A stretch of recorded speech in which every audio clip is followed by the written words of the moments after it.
My dad stole my identity and opened 3 credit cards in my name. He told me that since I'm young, I can do without for a few years. I found that my dad used my information to open 3 credit cards over the last year. When I went to get a pre-approval for a mortgage, I was told by the lender they wouldn't be able to give me a home loan because of the defaulted credit cards. They also said I probably wouldn't be able to get a loan from any lender because of it and gave me a sheet of paper explaining what I'd need to do in order to fix it. When I tried disputing the cards, one of which is already in collections, the disputes got closed out as the debts were verified. I told my divorced parents about it and their answers were pretty wildly different. My dad said that these things happen, and that I should be more careful in the future with my social security number. Seeing as I've always been careful, that made me pretty mad. My mom said she thinks my dad might have something to do with it since opening credit cards in her name had a part to play in their divorce. She told me he ran up about $50,000 in credit card debt on secret credit cards. A few days ago, I ended up casually telling my dad I'm going to have to file a police report for the credit cards. He told me I probably shouldn't do that because $15,000 isn't that much in the grand scheme of things. When I told him it was keeping me from buying a house, he said I could just wait a few years until they fell off of my credit report. He said it would only take another 4.5 years. When I told him I obviously couldn't wait that long, so I had to file the police report, he straight up told me not to do it and to just be more careful in the future. Once I told him I already got the paperwork together from the credit agencies, he told me he had opened the cards to pay for living expenses over the last year. He said his work slowed down a little bit, but he'd do what he could to help pay it off. He said it would ruin his life if he went to jail. I'm leaning towards going to the police anyway. But I didn't right that minute. I have everything in front of me today to go make the report. I guess I just want to make sure turning it over to the police is the right thing to do here. Especially if I'm wanting to buy a house this year. Top comments. Comment 1, report him for fraud. OP, that's what I'm leaning towards. I'm realizing if I want to buy a house, I can't have those accounts on my credit. Comment 2, if he wasn't your dad, you'd have reported him already, right? Well, think about this. Why didn't he give you the same respect and not ruin your credit because he's your father? Update 1. I spent about half of the day reading everyone's comments and it pretty much solidified what I was going to do. The process itself was pretty easy. I went to the police department and the person at the front desk had me wait about 10 minutes before an officer came out. We talked for about 15 minutes and he made copies of all of the paperwork I gave him. He told me the case would be assigned to a detective on Tuesday and gave me a pamphlet about how to contact the credit agencies. I was given a report number and was told I could use that now to start disputing the accounts. A detective is going to follow up with me in the next couple of weeks. I asked what would end up happening to my dad and the officer said it looked pretty clear-cut to him, but the charging decision is 100% with the state attorney's office. He said if they decide to pursue charges, he'll likely get a warrant put out for his arrest. He also said typically if this is his first felony, he's probably going to get some sort of pretrial diversion with court supervision or probation. He probably won't go to jail for years, but if he gets picked up on a warrant he's going to spend at least a little bit of time behind bars. I've decided I'm okay with that because it's obvious to me he did this purposefully. He's never been arrested before, so hopefully this is a wake-up call for him. At the same time, he completely did this to himself. I'll update whenever I learn more. Top comments. Comment 1, play stupid games, win stupid prizes. Sincerely hope everything works out well for you. OP, I think it will.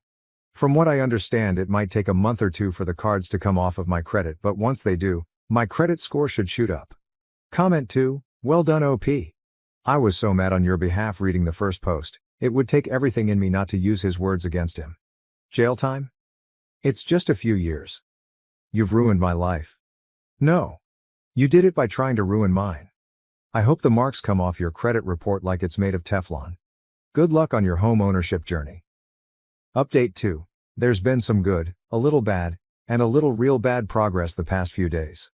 The good, I used my report number and disputed every account. When I checked my credit last, which everyone should be doing regularly, the one with the lowest balance was already off of my account. The other cards and the collection account are still showing, but I have hope they'll be falling off in the next few weeks. I also received a call from someone at the prosecutor's office who had a couple of extra questions for me and asked if I would be willing to testify if they charged him. I said yes, and they said they would be making a decision on their charges before the end of the month. The bad, obviously, someone talked to my dad about this because the last time he talked, he scolded me for going to the police and hasn't talked to me since. One of my brothers was also pretty mad at me about it and hasn't talked to me in over a week. The rest of my siblings and my mom understood where I was coming from. The real bad, one of my other brothers, not the one who was pissed, found 2 open credit cards on his credit which weren't his. He checked his credit score for the first time in a couple of years and he said it was down about 150 points from where it used to be. He's now in the process of dealing with that. He doesn't have any positive proof, yet, that it was our dad. But the fingers are pointing in that direction. This still blows my mind that a dad could do this to his own children. I'm moving forward though, I still hope to be able to purchase a house before the end of the year. Additional information from OP, also, I think all of my other siblings, there are 6 of us, are checking their credit too. Probably for the best. New update. This is going to be my final update as it seems like this has gone viral and hit a few different big websites. I'm happy to say my credit has completely returned to normal. All of the disputed accounts are now gone. Obviously I'm excited about this since it gives me a solid financial future. I also received a letter from the prosecutor's office 2 weeks ago and they said they are going forward with a charge of what is basically identity theft. I spoke with an assistant prosecutor and they explained they'd be putting out a warrant shortly but that as a first-time offender, they'd probably offer a misdemeanor charge and a plea. My dad was arrested last Friday after a traffic stop. He got out of jail the next day and has a new court date in late August according to the Public Records website. He called me and told me I'm dead to him and to never contact him again. My brother who found credit cards opened in his name has made a police report as well, but apparently the addresses are different on the accounts.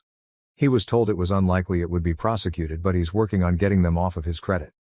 Additional information from OP, just wanted to give everyone who commented in my other posts a shout out. You have all given me the courage to do this. I'm going to be deleting this throwaway because I really hope to put all of this behind me between the news articles and having no contact with my dad. Don't let things like this sneak up on you. It breaks my heart to do this to my dad but he did this to himself. Now to the next story, story 2. Am I the A for telling my fiancée that her wedding dress choice is too extravagant and suggesting cheaper alternatives? We are getting married in July of this year, the venue is booked and the wedding is pretty much sorted. Emma has been researching dresses and has a little scrapbook of lots of dresses she likes for ideas but is now looking to buy.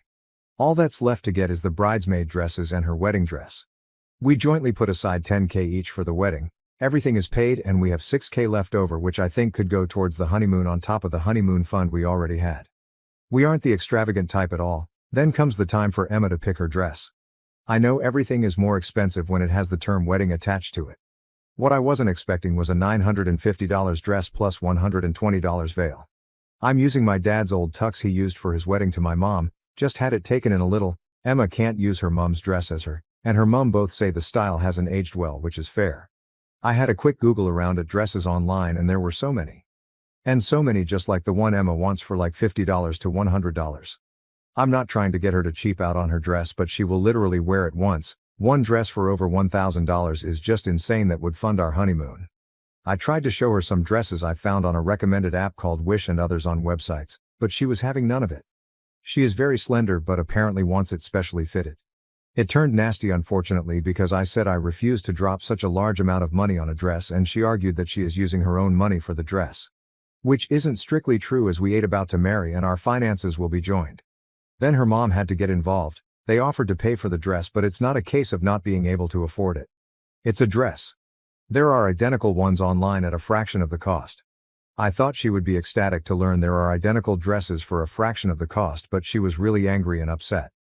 Is there something I am seriously missing because after we argued about the dress Emma has been extremely cold towards me.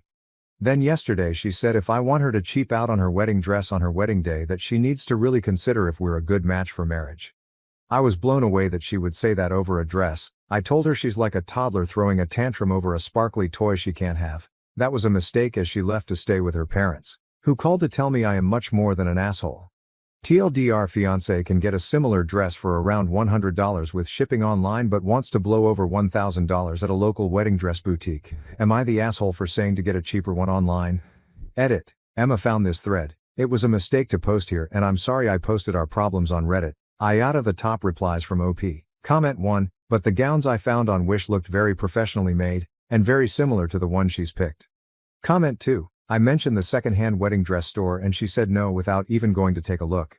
Comment 3. That's not fair. I would never tell her what to wear. She can wear what she wants. It is the absurd price that I'm against. Comment 4. See, I can definitely understand caring about the quality of a dress if it's a work dress or a regularly worn formal dress. I think what everyone's missing is that this will be worn for one day only. Relevant comments. Emma, ask yourself if your fiancé's behavior here is a one-off. There are some concerning things here. His insistence on controlling your purchase, made with your money, even if it's funded by your parents. Is he controlling in other ways? Has he ever been insistent on you spending your time and money only in ways he approves of? And does he usually lash out when you don't do what he wants?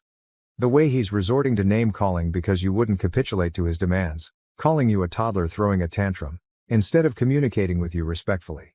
This is made especially worse by the fact that his demands are unreasonable and stem from a fundamental ignorance about the subject, wedding gown cost, what knockoffs are and why they're a bad idea, etc. And that he's shutting down your attempts to educate him. Does he normally communicate with you openly and respectfully? Does he normally get angry and verbally attack you when you disagree with him? Are you normally able to have conversations with him on difficult topics that are calm, respectful and productive, even when you disagree? Maybe you're both cracking under wedding planning strain, and this is an out-of-character moment that you can work through, but maybe this is pointing to a larger pattern. Proceed with caution. Remember, you're about to enter into a pretty intense legal and social contract with this man, and that you're signing up for a lifetime of conflict resolution with this person in particular. The way you both approach disagreement and handle conflict now reflects how you'll be likely to continue to do so going forward. Now may be the time to double-check with yourself if this is the right move. Edit. After reading through the comments, I would also encourage you to look at his behavior here, on this Reddit post. His response to new information is not to take it on board and process it, but to double down, plug his fingers in his ears, close his eyes, and refuse to listen. The lengths he'll go to avoid admitting he was mistaken are a bit troubling. It may also be worth asking yourself if there's a reason someone who is so insistent on always being right may have for seeking out a partner who's a decade younger. I'm wishing you all the best, and I hope this works out for you. OP, I thought I'd have a look through the comments to see if anything explained why Emma has blocked me and her phone is ringing through to voicemail. I seriously can't believe people started a witch hunt over a dress. I watched some YouTube videos of Wish wedding dresses, and yes, wishes are trash. I got it, I was wrong about that site. But to end up blocked because you have all told her I'm abusive and manipulative is just vile. I called her parents' house and the line's off the hook, so if you see this, Emma, call me, please. I won't shout, I won't get mad, I just want to end this crap. Get whatever dress you want, I see that I was wrong. I'm sorry. Spelling bad had some whiskey. Can you blame me after this? Edit 2. Based on Josh's newest comment about you blocking him on Messenger, it sounds like you're taking some time and space to think things over. I think that's a really good move. There's a quiz from the Love is Respect project that may help clarify your thinking about whether this is a healthy, nurturing relationship. I hope everything turns out well for you, Emma, whatever you decide to do. There's a whole community of people here rooting for you to be happy. Edit 3. It looks like OP has been banned from AETA. He just sent me a furious, invective-filled PM blaming the sub for what's happening in his personal relationship and reiterating that abusive behavior is normal and fine, so I guess he's learned nothing. According to the PM, Emma's dad just called him and chewed him out, so it sounds like at least she has a strong familial support system. Transcript of the PM banned. I'm now banned from Am I the Asshole and good fucking riddance. Her dad just called to cuss me the fuck out. Can you believe I've been trying to not fucking cuss so I don't get banned so I can at least defend myself, then banned for no reason. I live in the real world where when people are angry they yell, they save money where they can and they don't fucking run away and block you. Fuck this, fuck it all, and fuck Emma for believing strangers on the internet over her fiancé of 2 fucking years cupcakes _ vodka. Emma, if you see this, run for the fucking hills. Men who are almost 40 marry 27-year-olds often because they are manipulative and going to pull shit a woman his age won't put up with. He's too old for you. You are seeing signs of this behavior now. $950 for a wedding dress ain't shit. He is already trying to control and manipulate you and your finances, and you aren't even married yet. Don't go through with it. OP, you are a massive asshole and she shouldn't marry you. OP. Wow, thanks. Seriously, she has been keeping up with this thread because she told me not to take it down. She wanted to read the replies, and now she's blocked me on Messenger and my calls go to voicemail. So thanks a lot. Everyone couldn't have left it at YTA, legitimately out for blood, mob mentality if ever I saw it. The bride. I will change the name despite his inability to do the same. I don't really care if he sees this, but he isn't sub to relationships. I literally don't know where to start. My fiancé will call Greg. I don't know what came over him, it's completely insane. We are getting married this summer, The argument started over my wedding dress. I picked a very simple and traditional gown that was already discounted as it is an X-sample gown. My absolute idiot fiancé decided to post to a subreddit asking for opinions or more likely validation on whether was being unreasonable. My dress is under $1,000 but will come to around $1,500 with alterations. We have over $7,000 left over in our budget. That's another thing that seriously upset me, that he lied in his post multiple times. I make a much higher salary than him, so we agreed he would put $5,000 towards the wedding and I put in the rest, but why lie? Why ask opinions if you've skewed the details? I had absolutely no problem with this as he makes just above the minimum wage. The thread got way too much attention. I had already gone to my parents because I was angry about him calling me immature and shouting about me being spoiled. I also happened to find the thread shortly after he made it because not only did he use my real name, his throwaway was his real name followed by his alarm pin. He sent me a text saying that he wasn't the asshole in this situation and I just knew he would post it on Reddit. It's not the first time he's posted on Reddit about stuff. But nothing of this magnitude. Anyway, I don't know what to do. There are people online now claiming to be me and it's been shared on Twitter and Facebook and I'm just absolutely mortified. He got totally hammered last night and called my parents. My dad had to hang up on him because he was screaming down the phone and my mom was disgusted. I can't get my money back on the venue or anything. I recently started taking antidepressants because I've been feeling low but now I just feel empty. This whole thing was about the cost of my dress and he suggested I use the Wish app to get an identical gown. First he refused to listen to me saying that Wish is garbage, but he also argued it to death in the comments. I read every single comment in that thread and it was like being punched in the gut. I can't get over the odd lies either. He gave out my real name and his but lied about the age gap and budget. I am 23. He is 43. Admittedly he looks much younger and for the first few weeks dating I thought he was in his early 30s. We also have only been together a year. Not 2 years I think he said, and I'm starting to think this was all too fast. I need help. I need advice. I know I'm quite possibly pot calling the kettle by posting to Reddit, but I post here a lot usually anyway and all the fake accounts claiming to be me might throw him off anyway. I might be slow replying as I start work in an hour. Thanks all. Xtail Dr. Fiance posted to Reddit to get opinions on the price of my wedding dress but used my real name and it all blew up. People are creating fake accounts pretending to be me and he has devolved to calling me names and getting drunk and calling my family. He also lied about a lot of details in the post. How do I handle this calmly? 3 months later to ex-fiance made a post. A few months back I was going to be married, and long story short things were called off. She wanted to end things, I didn't. And I feel like I've lost all of my trust in women. I don't want to feel like this anymore. I was dating someone called Isabel until last week. She's really amazing and kind, but the second she heard about my ex and the fiasco that surrounded it she ghosted me. And it becomes a pattern. At some point no matter how close we get they hear about it from a friend, it comes up somehow and they bail. I just want to know how to behave, or what I can do to make things work. My last GF Casey, when she broke up with me she said that I hadn't changed from who I was when my fiancé left me, but I have. I hardly drink at all now, my job is steady and I'm a good guy, but I think the issue is that I'm suffering from small town syndrome. Everyone knows everyone here, back ass words, little town it is. Please give me advice on putting this behind me. I am honestly desperate. My life was about to move towards a phase and now I'm stuck in limbo. I need a girl to fill that place so I can move forward with my life. Thank you for watching. If you haven't subscribed yet, please do so and hit the notification bell to stay updated with more shocking real-life stories happening around you.